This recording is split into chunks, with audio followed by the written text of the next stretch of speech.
ख्वाजा मोइनुद्दीन चिश्ती भाषा विश्वविद्यालय के नवम दीक्षांत समारोह का आयोजन सोमवार को भव्यता के साथ संपन्न हुआ। समारोह की अध्यक्षता विश्वविद्यालय के कुलाधिपति एवं राज्यपाल आनंदीबेन पटेल ने की।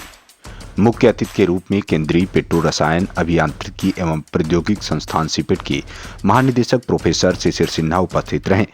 उच्च शिक्षा विभाग के कैबिनेट मंत्री योगेंद्र उपाध्याय और राज्य मंत्री रजनी तिवारी विशेष अतिथि के रूप में प्रतिभाग किया। समारोह को संबोधित करते हुए उच्च शिक्षा मंत्री योगेंद्र उपाध्याय ने दीक्षांत समारोह को विद्यार्थियों के शैक्षिक और नैतिक विकास का प्रतीक बताया। उन्होंने कहा कि दीक्षा केवल ज्ञान प्राप्त करने की प्रक्रिया नहीं, बल्कि छात्र के समग्र व्यक्तित्व विकास और उनके नैतिक मूल्यांकन का प्रमाण है। उन्होंने भारतीय शिक्षा प्रणाली की तमसो मां ज्योतिर्गमय की परंपरा को रेखांकित करते हुए शिक्षा को समाज में प्रगतिशीलता और संस्कृति के संवर्धन का माध्यम बताया। उच्च शिक्षा मंत्री ने विश्वविद्यालय की गतिविधियों और उपलब्धियों की सराहना करते हुए एक पेड़ मां के नाम अभियान, संस्कृत भाषा उद्यान कार्यशाला, राष्ट्रीय शिक्षा नीति 2020 पर संगोष्ठी और नो फ्लेम कुकिंग जैसी रचनात्मक प्रतियोगिता को लिखित बताया।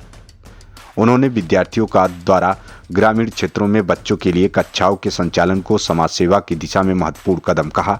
उन्होंने कहा कि विश्वविद्यालय के शिक्षक अंतर्राष्ट्रीय स्तर पर शोध कार्य और पेटेंट में योगदान दे रहे हैं, जबकि विद्यार्थी विभिन्न राष्ट्रीय और अंतर्राष्ट्रीय प्रतियोगिताओं में पुरस्कार प्राप्त कर रहे हैं। उन्होंने कुलपति प्रोफेसर नरेंद्र बहादुर सिंह के कुशल नेतृत्व की सराहना करते हुए विश्वविद्यालय को उच्च शिक्षा के वैश्विक मानकों तक पहुंचाने की दिशा में उनके प्रयासों की सराहा।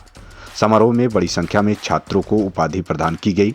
उच्च शिक्षा मंत्री ने उपाधि प्राप्त करने वाले विद्यार्थियों को शुभकामनाएं देते हुए कहा कि न केवल अपनी शिक्षा को सार्थक करेंगे, बल्कि अपने ज्ञान और कौशल को भारत को वैश्विक नेतृत्व की ओर ले जाने में योगदान देंगे।